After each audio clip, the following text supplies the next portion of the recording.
in light of like what's happening in other places right now, a good friend of mine, Isaac Brown, goes to one NCAA tournament in 3 years and he loses his job. Josh Pazner goes to 1-7 at Georgia Tech and he loses his job. I just told our administration, our staff, that we can't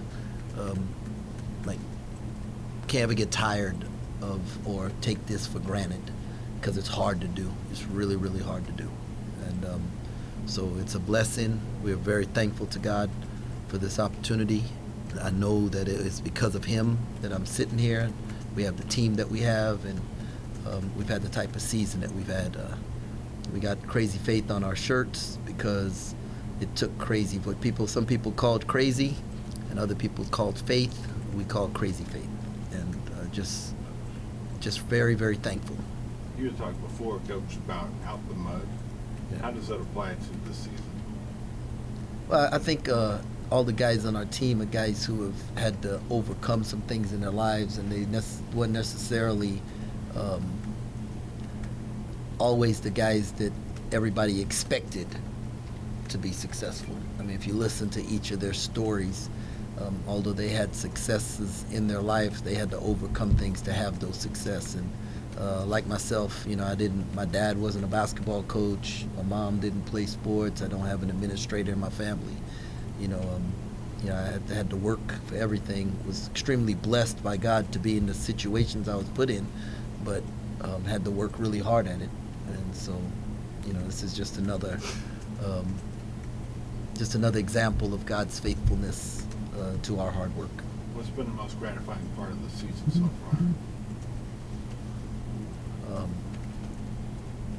far? You see these smiles on the faces, and just knowing. Keith and I went to lunch in the summertime, and I just remember telling him that I would do everything I possibly could to put a team around him that would give him a chance to play in the NCAA tournament, because I felt like he and Ish deserved that. And I remember him telling me it doesn't matter if we get 7 or 13, that he's got this Kimball Walker thing about him, like, I'm gonna take whoever around me and we're gonna go do this thing. And so that's really gratifying. When you recruit guys, you tell them that these are some things we want to accomplish, and we think we can do this with you. And these guys believed us and came, and then you see it come to pass. It's always nice when you can, live up to your word to the young men that you bring into your program. Seeing your name kind of come across the screen, does that almost make you just want to go back to work even more because you know what's coming up? No. Really, I've like I told everybody that we're going to take some time when I get through doing this stuff, and we're going to go back to my house together, and we're going to take an hour or so and just celebrate this, because it doesn't happen all the time, and I felt like too many times in the past we have just rushed right into it and didn't appreciate it. And I want everybody in our program to be thankful for this and to celebrate it, and then we will get to work. But we're going to take some time to celebrate it. And just Gene was telling Marco just now that he remembers in July when we still had 5 guys, and he was walking around like, man, do these guys know what they're doing? What is going on here? And so it's this whole accomplishment and what we've been able to do since March 22nd. It deserves a pause for a little bit and a little celebration, a little being thankful. That said, do you know anything at all about Montana State? I actually watched the championship game, and I think I don't want to be incorrect, but I believe this is the first year coach there, because the last guy was really successful and went to either Portland or Portland State, one of those. They have history of success. If I'm correct, they went into double overtime in their semifinals, and I remember seeing probably their best player was talking with the coach about the last play that they need to run, and You know, they was on the same page, caught a lob, backdoor. So, you know, I know they're used to winning, and they're excited to be in this tournament as we are. And no team in this tournament is not a good team. Everybody's played a tough schedule and had to accomplish a lot of things, and to win 3 games in 3 days in their league is really tough. And so that's what I know. I know we're about to play a really good team, and it's going to be a lot of fun. What do you attribute to elevating the program this year? Man, my staff, you know, they all believed in what we wanted to accomplish and what we could accomplish. And on the days that someone in the group didn't believe, the other guys picked them up, and you know, we just constantly moved it forward. But you know, we came into this situation really feeling like this was a gold mine. You know, like this was a great place, and if we treated it like the place that it was and pursued the type of players that, you know, our fans have deserved to cheer for, that we could really accomplish, you know, special things. And so yeah, it's the whole staff, and then, you know, then the players, their belief. What are your emotions like for you, first selection Sunday with K-State while their names are coming out? You know, when the names were coming out, I was like calculating in my head, but like before, like around 4:30ish, I was in my office by myself. No, I wasn't. I was in the bullpen, and I was watching the end of the Purdue game, and just thinking that, man, our name is going to be called. I know this, and just it was really surreal. Like, I wasn't high, I wasn't low. It was just kind of numbing, and just very, very thankful. I was just thanking God for giving me this opportunity. Coach, excuse me, if you had to grade your team from an A to an F, I know it wouldn't be an F. If you had to grade them from like an A, what would you give your team right now, and obviously where you're at right now? Man, we're a 3 seed in the NCAA tournament, and in March we had 2 players. I think we get all the bonus points too, you know.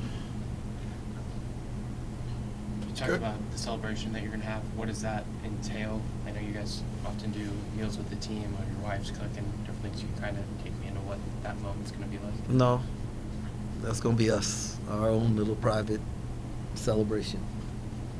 Could you hear how much the tournament is all about matchups, each round, survive in advance? How much does your knowledge, your staff's knowledge of having gone through this, where does that come into play? You know, I hope that it's going to pay dividends in how we prepare and stuff, but like, I really don't know enough about this first matchup to say whether, hey, this is a good matchup or a bad matchup right now. But I know that we're going to have our guys prepared as they will, you know, Montana State will. So, you know, it's just that hard. Like I told you, the hardest game to win is that first one, man. Everybody has multiple days to prepare, and all their friends are sending them scouting reports on you, you know, that they know people on other staffs, and, you know, they're trying to find out as much as possible as we are. So, and then the whole, you know, how are you going to handle the emotions of it and stuff, that comes into it also. So You're playing on Friday.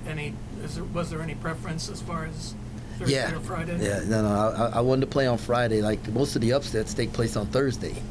You know, so it's something about watching a higher seed get upset that first day that really gets people more locked in that second day. We can tell them all we want, but, you know, that's something about seeing it happen that makes a difference. So Since you talked about how good of a practice you guys had earlier today, how have you liked how your team's responded since yesterday? Oh, I like it. I mean, we've had time to work on us and get better, and guys have been energetic. They've been locked in. They understand the finality of this thing, and so, you know, nobody wants the last practice to be the last practice or the last game to be the last game, you know. I heard a story that when you were a young coach, you once drove and went inside the Smith Dome and went inside Cameron. Is there something kind of special about going back to the state of North Carolina? Nah, No? no, not really. We in the summer as a high school coach, I would drive local kids, some that I coached and some that played at other schools, to five-star camp in Hampden, Sydney, Virginia. And on the way we would, stop in Atlanta, and then we would go to camp, and on the way back we'd stop in Durham, and then we'd drive down to Chapel Hill so they could see the two schools, drive back to Atlanta, spend the night, get up the next morning, visit Georgia Tech, and then drive home. One time we took a detour and visited Auburn. And so, I just did that so the guys would get a chance to see, colleges and kind of raise their desire to want to be a part of something like that. Jerome, I know this time of year you're trying to gather as much info as you can on these teams as quickly as you can. How do you go about that? And who's scouting these teams? I don't know. They're talking about it right now.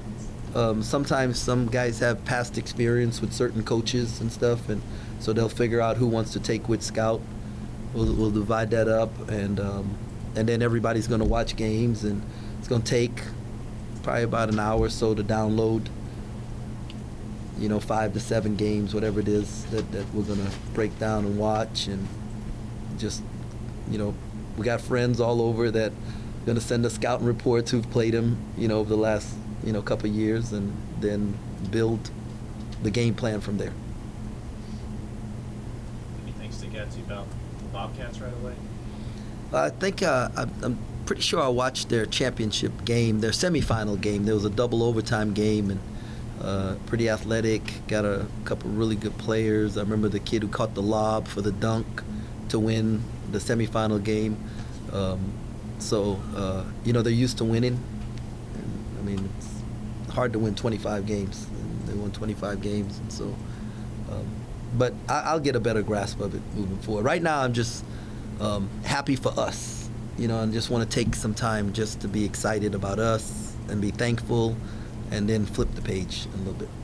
You have a roster that doesn't have a ton of NCAA tournament experience, aside from Desi, who I think said he went to the Elite Eight.